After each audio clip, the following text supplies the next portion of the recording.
Hello dear friends, my name is Marina, and in this video I would like to talk about the upcoming full moon that we have on the 3rd of December in Gemini and Sagittarius. So I will try to make it very quick and short, and I will start with the general analysis of this full moon and the planetary aspects and how we can use this energy. Gemini, Sagittarius, basically what's the main influence for all of us generally. Then I will talk about the specific influence for each of the zodiac signs, and don't forget to check your sun and ascendant sign. And of course, if you want to have your personal report, I will put a link for my website and you can order it, because in this report we can cover also where exactly in your horoscope the full moon is falling, which planets are included, are there any major or minor aspects, how you can benefit, and plus I will include a special one card reading as kind of a guidance for you for the next few weeks. Okay, so the most important thing, the full moon is on the 12th degree in Gemini Sagittarius. The moon is in Gemini and the sun is in Sagittarius, and basically that's what the full moon is. There is an opposition between two of the most important planets in the skies, and that's why it is so important, because there is kind of an inner contradiction that we can experience. And I will be honest with you guys, there can be some tension specifically for this full moon. Each full moon can bring, you know, the need to realize something, to change something, to overcome something. But in this case, we also have some challenging aspects influencing all of us. So it could be quite different and difficult. Okay, the most important thing is to check where you have the 12th degree of Gemini and Sagittarius in your horoscope, or maybe in the other mutable signs, in Pisces or Virgo, because in this case you're going to feel much stronger the influence of this full moon. And what it's all about, actually, you know that the sun represents our conscious mind and what we are aware of and our, you know, personal goals and desires. On the other hand, the moon can be related with things which are more emotional and much more unconscious for us, things which we may not realize. And when we have this opposition between the sun and the moon, basically this is the time when there is, you know, the biggest space between the sun and the moon. So the moon is shining so bright, and actually this is the time when we can see something, we can realize something which is mostly in the area where the moon is falling in our horoscope, in this case 12th degree Gemini. This is the time when you can become aware of something. It might come up as some kind of insight that you may have, or just the circumstances may show you something, or people can be included. There are different options. The main idea is to realize something which is related with this position of the moon.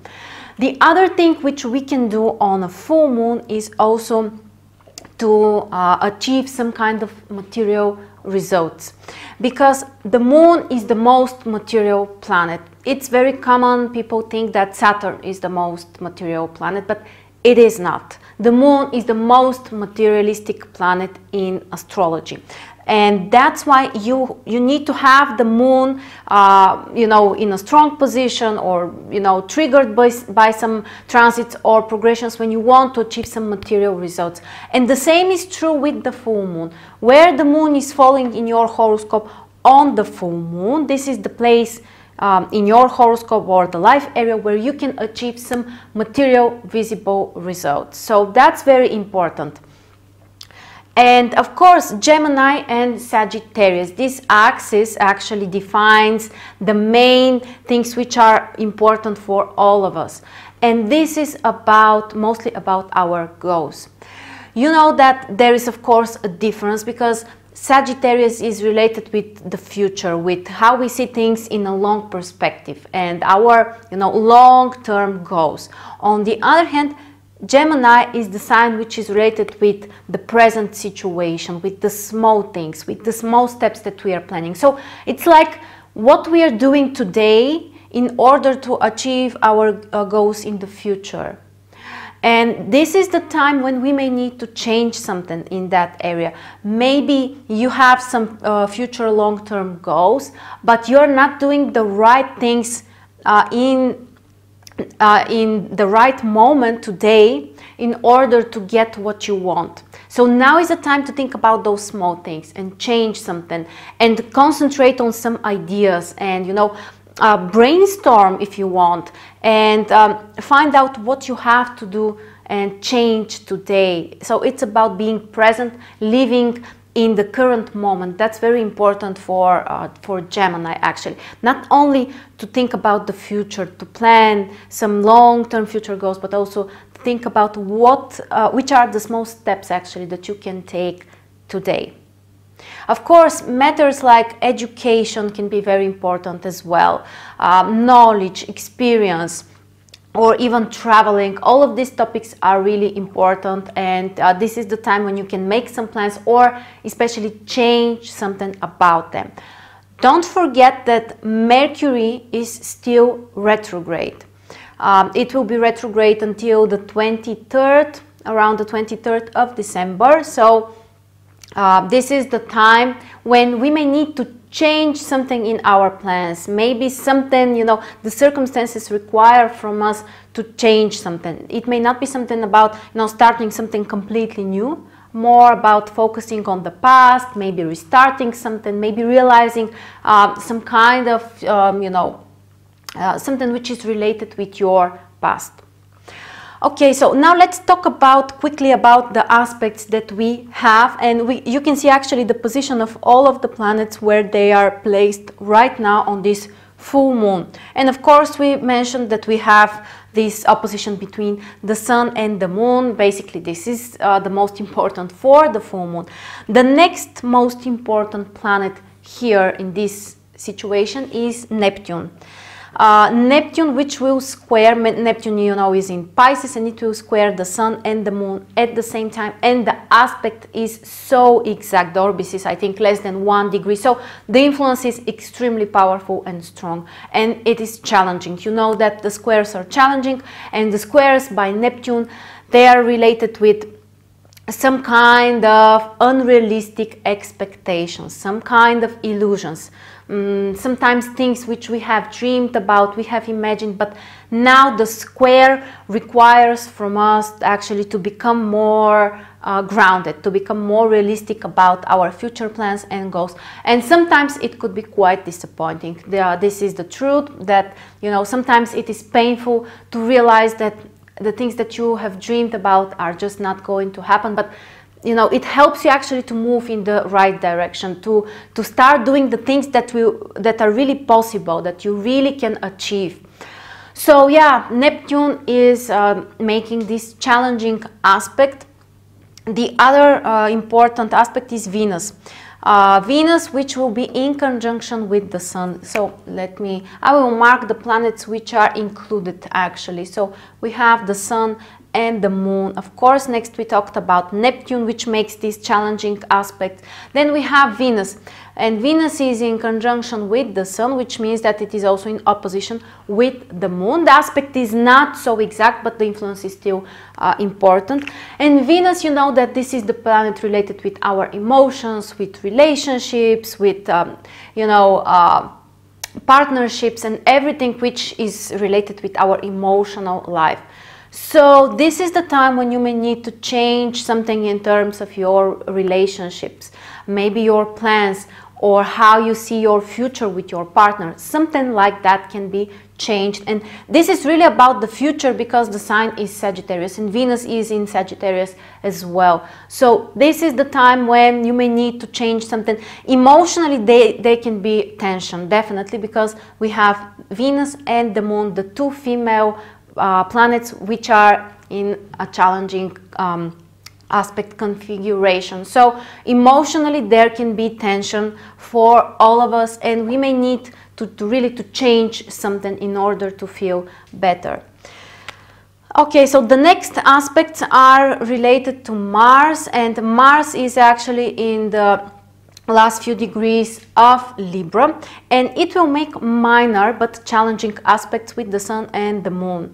So Mars is making semi-square with the Sun and a square and a half with the Moon. So you know that Mars is the planet of action and doing things and taking risks and being initiative. And there might be this desire, you know, to do something, but it might be difficult to find out exactly what. Or at least you need to overcome something, to fight with something. And Mars in Libra, you know, is in a detriment position, which means that the planet is weak. So we are not really capable of doing as many things as we would like to. But we can still prepare, you know, with efforts and work. You can change the things that you would like to change, but it's just more difficult. And of course, very soon Mars will enter Scorpio, so the situation will change, but at least for the next 1-2 weeks, that's the overall atmosphere. And there could be some kind of struggles, or we need to overcome something because of these challenging Mars aspects. Next, we have Jupiter. And Jupiter is probably the only one support that we have in this full moon, because Jupiter is actually making a semi-sextile with the Sun and a quincunx with the Moon. So let me just mark that. And as I said, these are minor aspects, but they can be supportive.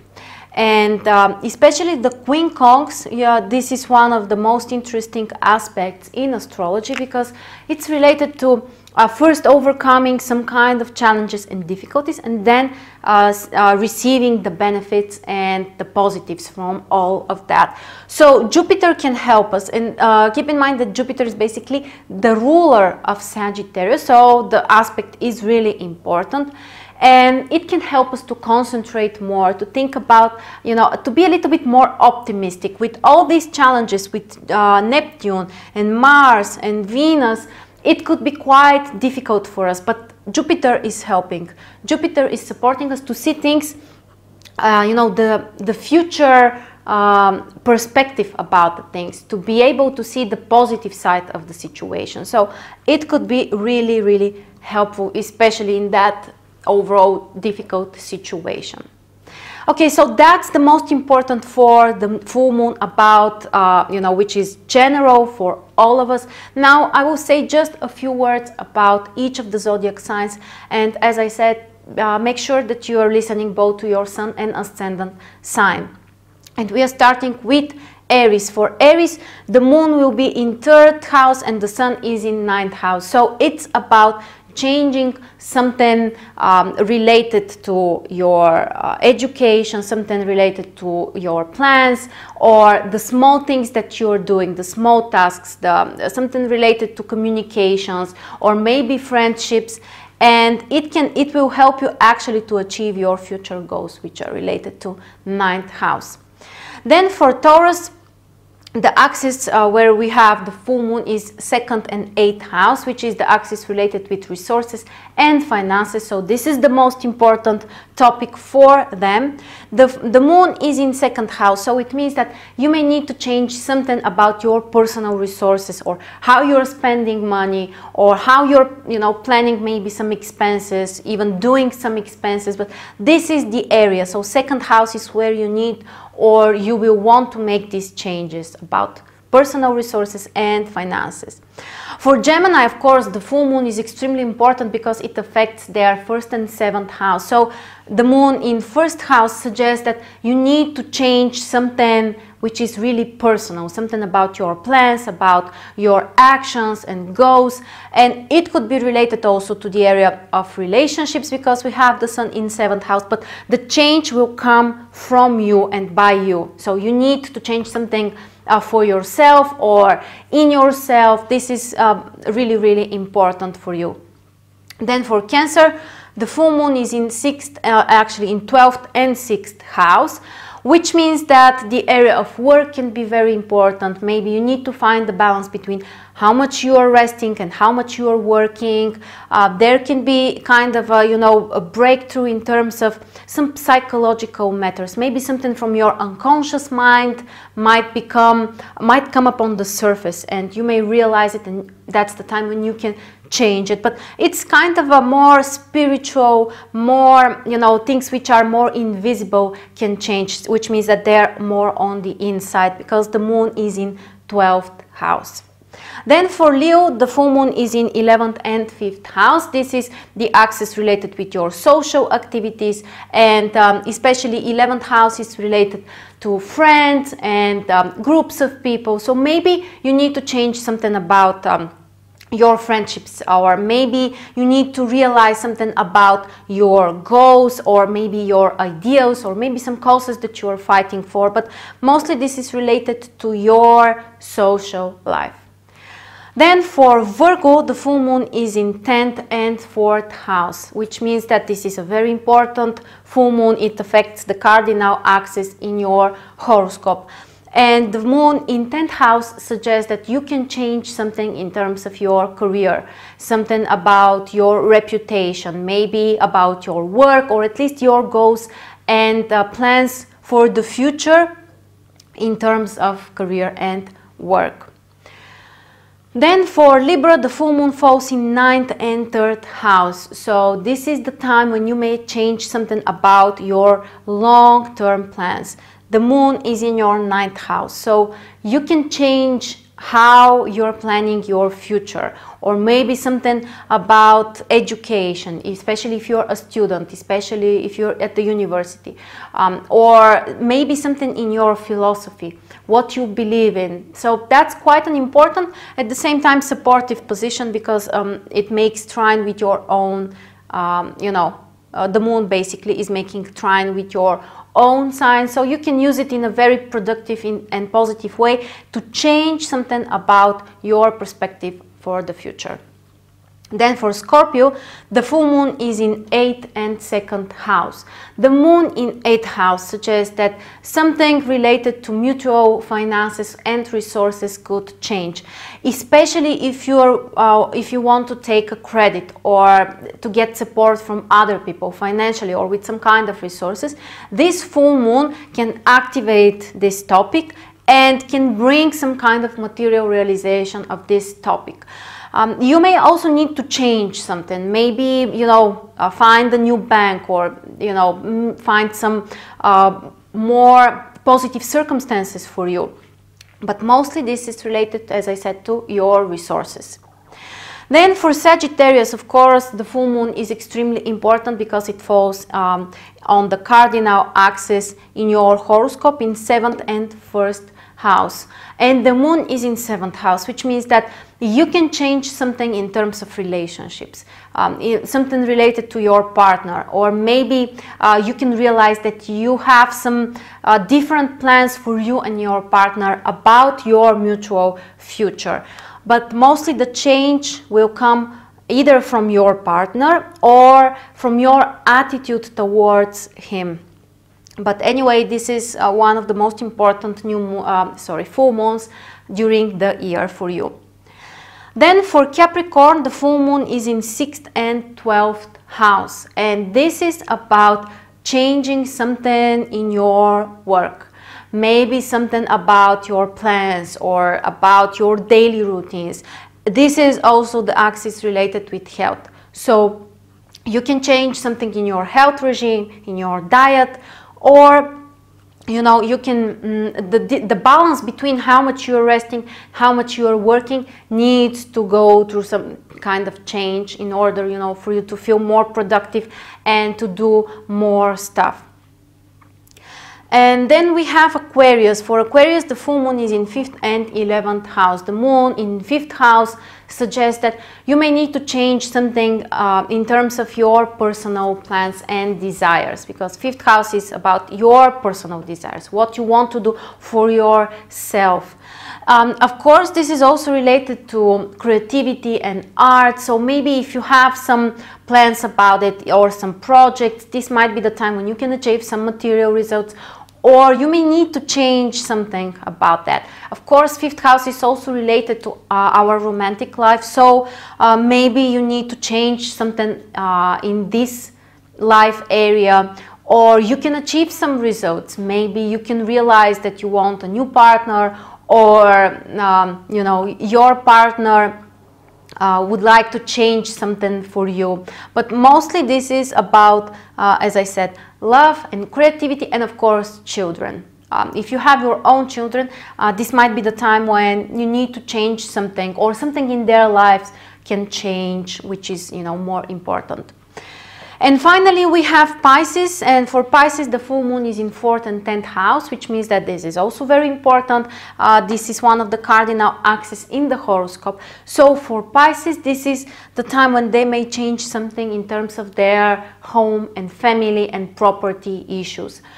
Maybe you may, you know, you may want to change the place where you're living, move to another place, or maybe buy some stuff for yourself. But the main idea is changes at your home, or maybe in your relationship with family members, or your attitude, or your plans that you have for yourself in terms of your personal life in the future. So that's the most important, guys. I hope that it was helpful for you. Again, check where you have this full moon falling in your horoscope. The 12th degree of Gemini and Sagittarius is where the full moon is happening. And of course, if you want to have your personal report with the full analysis and the planetary aspects with your personal planets, which is something I cannot say for all of you, you know, I have to see the personal horoscope in order to provide that information. So if you want to get all of this plus your personal one-card guidance, then please check the link below and contact me for more information. So happy full moon to all of you guys. I hope that it will help us to become wiser, to get more information, more knowledge and more experiences, and we are all going to become better and better. Thank you so much for joining me, and I will see you very soon.